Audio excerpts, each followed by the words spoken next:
Olá! Hoje vamos fazer uma análise mais a fundo de uns trechos bem interessantes aqui de A Cruz, Lugar e Caminho de Redenção.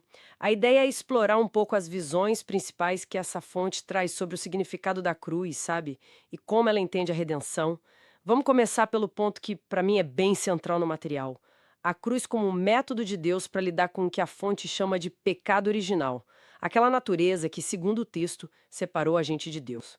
Isso me faz pensar logo em 1 Coríntios capítulo 1, ali pelos versículos 17 a 19, onde Paulo fala, né, que a mensagem da cruz parece loucura para uns. Mas é poder de Deus para outros. Exato. E é interessante como a fonte destaca para não reduzir o evangelho à sabedoria de palavras, né? Para não esvaziar o poder da cruz. Exatamente. E, assim, a fonte vai além. Ela entra numa distinção que considera, tipo, crucial. A diferença entre ver a morte de Cristo só como substitutiva, sabe? Ele morrendo no nosso lugar, Uhum. e ver como inclusiva. O argumento ali é que entender que nós fomos incluídos na morte de Cristo é essencial porque o texto chama de nascimento do alto, aquela regeneração espiritual profunda, né? Ah, entendi. Então, para essa fonte, a ideia de substituição sozinha não daria conta de explicar essa transformação radical, esse novo nascimento. Como eles articulam isso? Pois é, a fonte sugere que a visão só substitutiva deixaria assim uma lacuna. Fica a pergunta, né? Como pode ter um novo nascimento, uma natureza nova, se a velha não morreu antes? Certo. Então, essa visão da morte inclusiva, onde o crente morre com Cristo para o pecado. Essa seria a chave, segundo o texto, para entender essa morte que precisa acontecer antes da nova vida. Faz sentido na lógica deles. Faz todo sentido, dentro dessa linha de raciocínio. E isso liga direto com a ideia de aniquilar o pecado, que está lá em Hebreus 9:26, né? Que diz que Cristo se manifestou para aniquilar o pecado pelo sacrifício de si mesmo. E a fonte faz questão de separar as coisas, né? O pecado aniquilado na cruz seria a natureza pecaminosa. A raiz do problema, digamos assim. Isso. E isso seria diferente dos atos de pecado que a pessoa já regenerada ainda pode cometer depois. Perfeito.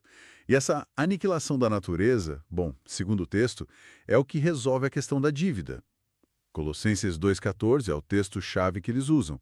Diz que Deus, havendo riscado o escrito de dívida que era contra nós, removeu inteiramente, encravando-o na cruz. Cravado na cruz fortes. Muito forte.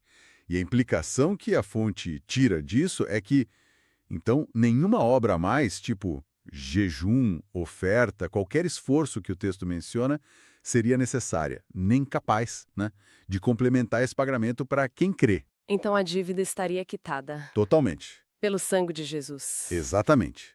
Quitada. E o texto até contrasta isso com o que chama de uma mentalidade religiosa, que tentaria adicionar algo a esse pagamento que já foi feito. Completamente feito. Para ilustrar essa mudança toda de condição, a fonte usa uma analogia. Achei curiosa. A do poceiro versus proprietário, Ah, sim, bem visual essa. né?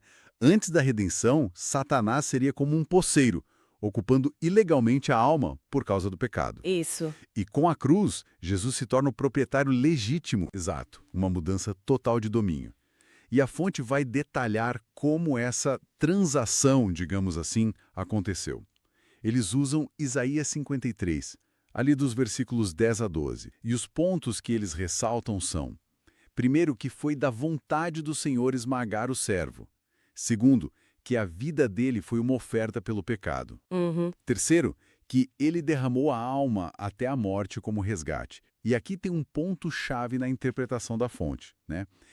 Esse resgate seria de muitos, e eles interpretam muitos como os eleitos por Deus, não necessariamente todo mundo. Entendi. Não universal, mas específico. Isso, a cruz é vista ali como o lugar e o método exato dessa compra divina.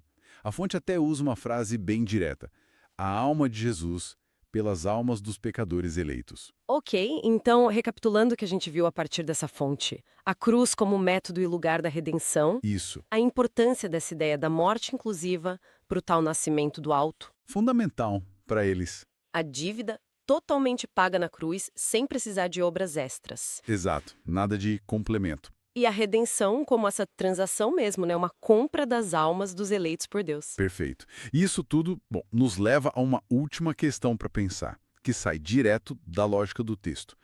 Se, como a fonte argumenta usando Colossenses 2,14, a dívida foi riscada na cruz para quem foi incluído na morte de Cristo. Certo. Qual seria, então, dentro dessa teologia específica, o fundamento final da segurança do crente, da relação dele com Deus? O que garantiria isso, mesmo com falhas ou atos depois? É uma pergunta que o material deixa no ar para a gente refletir.